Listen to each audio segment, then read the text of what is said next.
For the last 10 years, I have given my time to the study of the condition of the Negro here, there, and everywhere, and I've come to realize that he's still the object of degradation and pity the world over, in the sense that he has no status socially, nationally, or commercially, with a modicum of exception in the United States of America.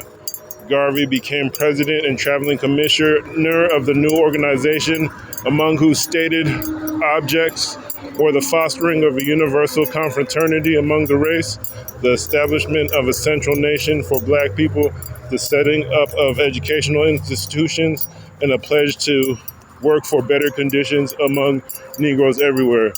A quick note, educational institutions, we have apprenticeship systems, Igbo apprenticeship systems. We have, rites of passage and trainings that go on in the bushes, or just hands-on training, technical skills. We have the churches that created universities. So there's different ways to create educational institutions. And a lot of times it can cross over to religion or animism or metaphysics. So that's very important that idea was evolving education, passing of information. That's critical communication. That's what it's all about. And also setting up a central nation for black people, like an expanded version of Liberia, or, like a black, sort of like an Indian reservation, but if you take it to strategically cover the majority of Africa, a village to village type federation. So Amy Ashwood, whom he had met at the weekly meeting of the East Queen St. Baptist Literary and Debating Society, became its secretary. The association was formed, she said, on their second meeting. A few days later, an inaugural meeting took place at the Collegiate Hall, Kingston, presided over by the mayor of Kingston. Recruiting was slow, even though Garvey worked tirelessly and succeeded in establishing himself in the minds of many as an agitator and a nuisance. Many respectable Negroes who had not yet learned to love their blackness opposed his movement. As Garvey wrote later, I had to decide whether to please my friends and be one of the black whites of Jamaica and be reasonably prosperous, or come out openly and defend and help improve and protect the integrity of the black millions and suffer. After about a year, the organization could boast about only 100 members. Up to this time, its activities were largely confined to Kingston. In November 1915, however, its first public meeting outside Kingston was held in Garvey's hometown of St. Ann's Bay. The Jamaica Times reported, right merrily did the people of the town turn out to listen to their fellow townsmen. Garvey had planned to undertake a fundraising lecture tour in the United States beginning this very month, having received an assurance of support from Booker T. Washington, but the latter's death caused him to postpone his trip until 1916. So it's interesting they call St. Ann Bay a town. It's a very African term, or African translation of a term, or the term town is common in Africa. So it's like thinking of Jamaica.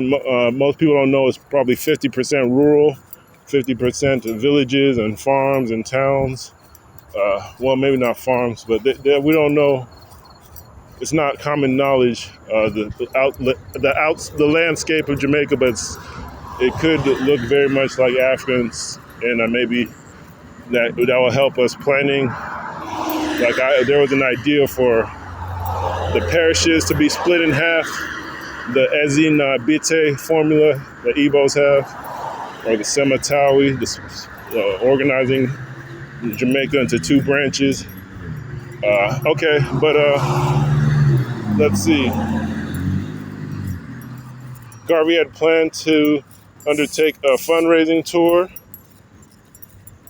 lecture tour in the United States beginning this very month, having received an assurance of support from Booker T. Washington, but the latter's death caused him to postpone his trip until 1916. Garvey arrived in New York on March 23rd, 1960, for a lecture tour which he thought would last 5 months and would be confined to black audiences, mostly in the South. He arranged for his mail to be delivered to an address in Jamaica during his absence and let it be known wherever he went to America that he was raising funds for an industrial institute to be established in Jamaica. Garvey's advent into the United States did not find him as much stranger to conditions there as some are led to believe. For one thing, his wide reading on racial matters had obviously included the race conditions in North America. More than this, though, Garvey's visit to the U.S. came in the midst of a large-scale migration of West Indians to that country. The toing and froing of persons and ideas generated by this migration meant that adapting to the U.S. was probably not too much of a problem for new arrivals. Now, it's important to know Booker T. Washington had the Tuskegee Institute. It's an educational institute for exchanging information and ideas on how to basically govern yourself using technical skills. But he's also was part of, like, basically we call it the Negro Nation Business League, like where you handle the business of being a nation on across the USA with black business leaders. So he used a business league basically to handle the issues of black nation. That was Booker T. Washington. So, you know, that's something very, very, it's basically the blueprint for the the UNIAACL and ACLs and Negro Nation Business League. And I know that's not how it was, the actual name is National Negro Business League, but it makes more sense if you call it the Negro Nation Business League because they're handling the business of building a nation as a black nation. So, but that was overlooked model of the UNIA, Booker T. Washington's league, which he was the president of. All right. By March 1916, Garvey sent a mission. His conviction that he had been called upon to emancipate his race had developed to an uncanny degree. Shortly before leaving Jamaica, he had written in a letter to Robert Russa Moulton, Booker T. Washington's successor at Tuskegee, I am now talking with you as a man with a mission from high God. Even though he still thought that Jamaica would be the main field of his exertions, he had nevertheless already mapped out the course he was to follow over the next few years. Wow. Moulton was one of those guys, I think he's in a picture with Garvey riding in the car, but they said that he was a spy or working for the U.S. government or loyal to the U.S. government instead of the Garvey movement and the African government. So I didn't know he was Booker T. Washington's successor. Wow. That explains a lot, but I think I'm getting the names right there. I think that's the same person. But Garvey wrote in the same letter, I have many large schemes on my mind for the advancement of my people that I cannot expose to the public at present, as in such a case, my hope of immediate success would be defeated, as my enemies are so many and they are ever anxious to misrepresent me. But I have firstly to found a press of our own, and to get some working start so as to demonstrate my true intentions. Once in the United States, Garvey found lodgings with a Jamaican family in Harlem, came down with pneumonia, obtained work as a printer, and saved enough to start out his fundraising tour through the states. He gave his address at this time as 53 West Wood 40th Street in Harlem. By June, he was lecturing in Boston, and by November, demonstrating again the amazing mobility which had characterized his Central Americans and Europeans visited. He'd already visited, amongst other places, New York, Boston, Philadelphia, Pittsburgh, Baltimore, Washington, D.C., and Chicago. He had also met with a goodly number of prominent national and local Afro-American leaders. Among them were John Edward Bruce, whom he called a true Negro, a man from whom he had the strongest regard, and Dr. R.R. Wright Jr., Dr. Parks, Vice President of the Baptist Union, Dr. Triley of the Methodist Episcopal Church of Philadelphia, Reverend J.C. Anderson, whom he described only as being of Quinn Chapel, Mrs. Ida Wells Barnett of anti-lynching fame, magazine editor Fenton Johnson, and William H. Ferris. Bruce had been an agent for and a regular contributor to Africa Times and Orient Review. Ferris had once written an article for the same magazine in which he praised Garvey's October 1913 article, which had appeared a few months before his. Ferris was later to edit Garvey's Weekly Negro World from 1920 to 1923 and to hold a variety of high offices within the UWA. Bruce, after an initial period of skepticism, became a regular contributor to and member of editorial boards of both the Negro World and Garvey's Daily Negro Times. Until his death in 1924, he remained the staunchest of Garvey's supporters among the Afro-American intelligentsia. Garvey's whirlwind tour took him through 38 states and lasted about a year. He returned at the end of it to New York City, where he established a temporary base. Harlem, only recently converted into the black section of New York, was already the virtual capital of the black world. Its population, composed in vast majority of Southern and West Indian-born immigrants, was possessed of a rare vitality, containing, as it did, a high proportion of radicals of all types and a large number of outstanding black creative artists. Race uplift groups of all kinds abundant, and the main thoroughfare, Lenox Avenue, was a favorite haunt of soapbox orators. Harlem, however, was but a microcosm of the black world, of the World War I period. Subjugation of Africa by European imperialism are still a fresh memory. In response to this, an infinite number of nationalist and Pan-Africanist organizations that come into being in Africa, Europe, North America, West Indies, Central and South America, everywhere that black people lived, and all looking toward the restoration of African independence. Apart from the African question, black communities everywhere had local problems of their own. Black man was almost everywhere in a state of subjugation. Garvey and his involvement in the printers' strike and his participation in Jamaica's National Club, his agitation among black workers in Central America, and his travels in Europe, and his formation of the UNIAACL conservation had dropped out of the title along the way, had long embodied the spirit of black protest which characterized the age. It was inevitable, therefore, that he should be tempted by Harlem, the most highly politicized black community in the world. Garvey moved onto the center of the Harlem stage with all the ease and self-confidence of a man with a mission.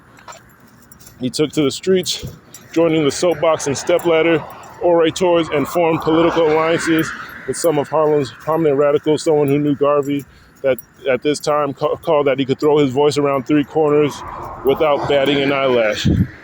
On June 12, 1917, Harlem intellectual Hubert Harrison invited Garvey to address a mass meeting attended by 2,000 held at the Bethel AME Church for the purpose of organizing Harrison's Liberty League. Garvey himself, before his tour through the states, had held a not too successful meeting in the course of which he fell off the platform. So again, you see the African church as a meeting place, basically as a town hall, a Liberty Hall, literally a Liberty League meeting was there. So you see the AME Church was the original Liberty Hall, and we still have them. AME and AME Zion form a network. Uganda, Zimbabwe, Madagascar with the Bunyoro Kingdom connection. We're looking at that.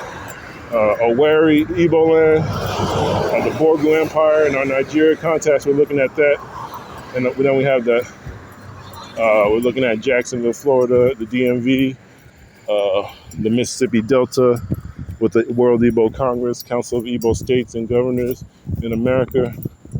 So we're looking at all this, and we're just reading this through to show how there's precedent.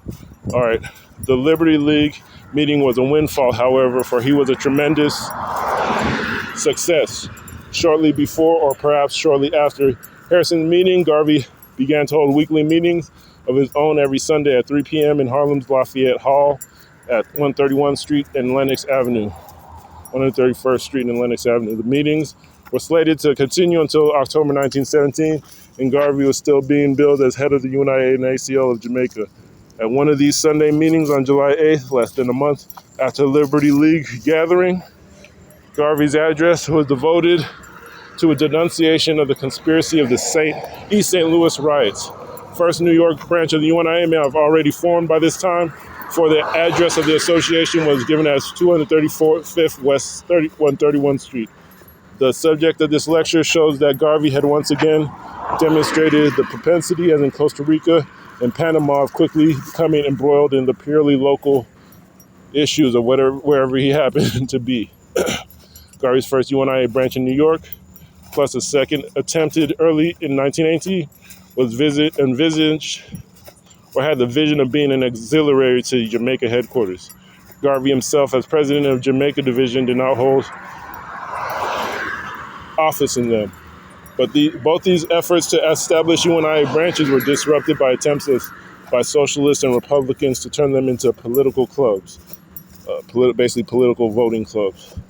On the third attempt, political party clubs, I guess. On a third attempt based on the wishes to a nucleus of 13 members, On the third attempt, based on the wishes of a nucleus of 13 members, Garvey consented to become president of the New York branch, thus concretizing a decision he had in all likelihood already contemplated, namely to cast down his bucket in the United States.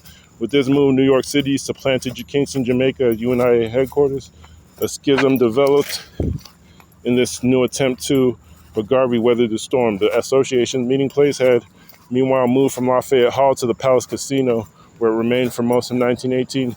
Once Garvey had decided to remain in the U.S., he moved on with renewed vigor. The UNIA was incorporated under the laws of New York on July 2nd, 1918. On July 31st, the African Community League was incorporated as a business corporation. A month or two later, the Negro world appeared destined to become the most widely circulated of race papers in the bane of European colonialists. Garvey initially edited it. The earliest issues distributed free by being pushed under people's doors in the early hours. Wow. So, you see, he's giving away free giving away free newspapers. That's a good strategy. And also, you see that there are two separate organizations. And African Communities League was entirely African Communities League, basically the National Negro Business League, but they're connecting it to Africa, and that's where you see the security, the military, probably the restaurants, the farming, but it was incorporated under one. So it was incorporated as a single business, and I think that's where they ran into issues eventually. It wasn't the best strategy. During the year, Garvey embarked on his first fundraising tour outside of New York after moving the UNIA headquarters. His first stop was Detroit, where he was hit in the head by a stone thrown by a heckler. On his return to New York, his secretary, Amy Ashwood, who had accompanied him, was summoned to the district attorney's office. A total, she wrote later, of 17 times. The authorities, it seems, suspected Garvey of raising funds for a non-existent Back to Africa enterprise. On November 11th, 1918, the New York Times reported a meeting of 5,000 persons presided over by Garvey at the Palace Casino. The meeting celebrated the end of World War I by calling on the Allied powers to hand over the ex-German colonies in Africa to black rule. Several persons, amongst them Socialist A. Philip Randolph and Ida Wells Barnett, were nominated at the meeting to lobby on behalf of the UNIA at the upcoming Paris Peace Conference. The UNIA eventually dispatched a Haitian as High Commissioner to lobby during the conference, since most Afro-Americans were being denied passports to France by the U.S. government. Wow. Okay, shortly after the November meeting, Mrs. Wells Barnett addressed the UNIA gathering in New York. On this occasion, however, she annoyed Garvey by advising against the idea of a return to Africa and the establishment of what was subsequently to become the Star Line Steamship Corporation. Most people who saw Garvey in action, she later testified to the remarkable sway which he exercised over his audience. By 1919, Garvey was already firmly established as one of Harlem's most important radical figures, and it was during this year that his fame spread over the globe. Before the year had ended, he would be regularly discussed in the press and in governmental circles in Europe, Africa, the West Indies, and elsewhere. In March 1919, at another large meeting at the Palace Casino, Garvey claimed that W.B. Du Bois had humbugged the activities of his High Commissioner in France. Desire for an Afro-American lobby at the Paris Peace Conference was also responsible for bringing together a group of Harlem radicals and other prominent individuals at the home of wealthy but race-conscious Madam C.J. Walker. Garvey was among those present at this meeting, out of which grew the short-lived International League of Darker Peoples. In June 1919, Garvey incorporated his Black Star Line Steamship Corporation. By this time, Garvey claimed later, the UNIA had about 30 branches and over 2 million members. This figure apparently included sympathizers as well as members in any strict sense, but the spread of his ideas by this time could not be gainsaid. As early as 1918, Negro world had been reaching places as far as Panama, and throughout 1919, Garveyites were blamed by colonial authorities for anti-white riots in Jamaica, Trinidad, and British Honduras, amongst other places. In October 1919, Garvey, fast approaching the peak of his career, had his closest escape from an untimely death. Several shots were fired at him by one George Tyler, two of which found their mark. The wounds were minor, however. Tyler died mysteriously, supposedly jumping to his death from the cell where he was waiting a court appearance. It was widely suspected he planned to implicate others in his assassination attempt. A little over 2 months after this attempt on his life, on Christmas Day 1919, Garvey married Amy Ashwood during a lavish spectacle at Liberty Hall, now the UNIA's own meeting place. In 1916, she had left Jamaica for Panama, but had become reunited with Garvey in the spring of 1918 when she moved to U.S. The marriage was over by early 1920, the couple having parted company amid a welter of accusations and counter-accusations concerning infidelity, financial misdealings, and political strategies. Man, oh man. The year 1920 witnessed the first international convention of the Negro peoples of the world, organized by Garvey. At the opening session at Madison Square Garden, New York, an overflow crowd of 25,000 filled the arena and spilled out into the streets. The other sessions took place in Liberty Hall in Harlem. Delegates who came from all over the Black world adopted the Declaration of Rights of the Negro People of the World. This declaration listed the main grievances of the race and demanded their resolution. Notice was served on European colonialists that the black man had an inherent right to possess himself of Africa, regardless of the claims of any other race or nation. And that's important because you see North Africa, South Africa are basically being eaten up. East Africa, it's West Africa, North Africa, it's all over. It's getting eaten up. But demands were made for the capitalization of the N in Negro, for the teaching of black history in schools, and for end to lynching and sundry other discriminations. Now, when you talk about history, you're talking about basically a force of nature, something that can shape the minds of people, it can shape the vision of people, it can shape, say history is a battlefield, just like you pull out a map and you see where people are attacking, that's what history is. So, on multiple levels, whether it's religion, food, diet, that's what history is. Divination, even, looking at maps, it's all connected to history. So, independent schools eventually are needed because it's just like political and military strategy is private school. So, yeah, for end to lynching and sundry other discriminations, the red, black, and green were adopted as the colors of the race. August 31st, the last day of the month-long convention, was proclaimed an international holiday for black people, and the universal Ethiopian anthem was adopted during the course of the convention. Garvey was elected President General of the UNIA, a provisional president of Africa. The mayor of Monrovia, Liberia, Gabriel Jorgson, was elected supreme potentate or ceremonial leader. Several others were elected leaders of various parts of the black world. Now, potentate, according to the Constitution, only a few people fact check this, but a potentate is more like an emperor.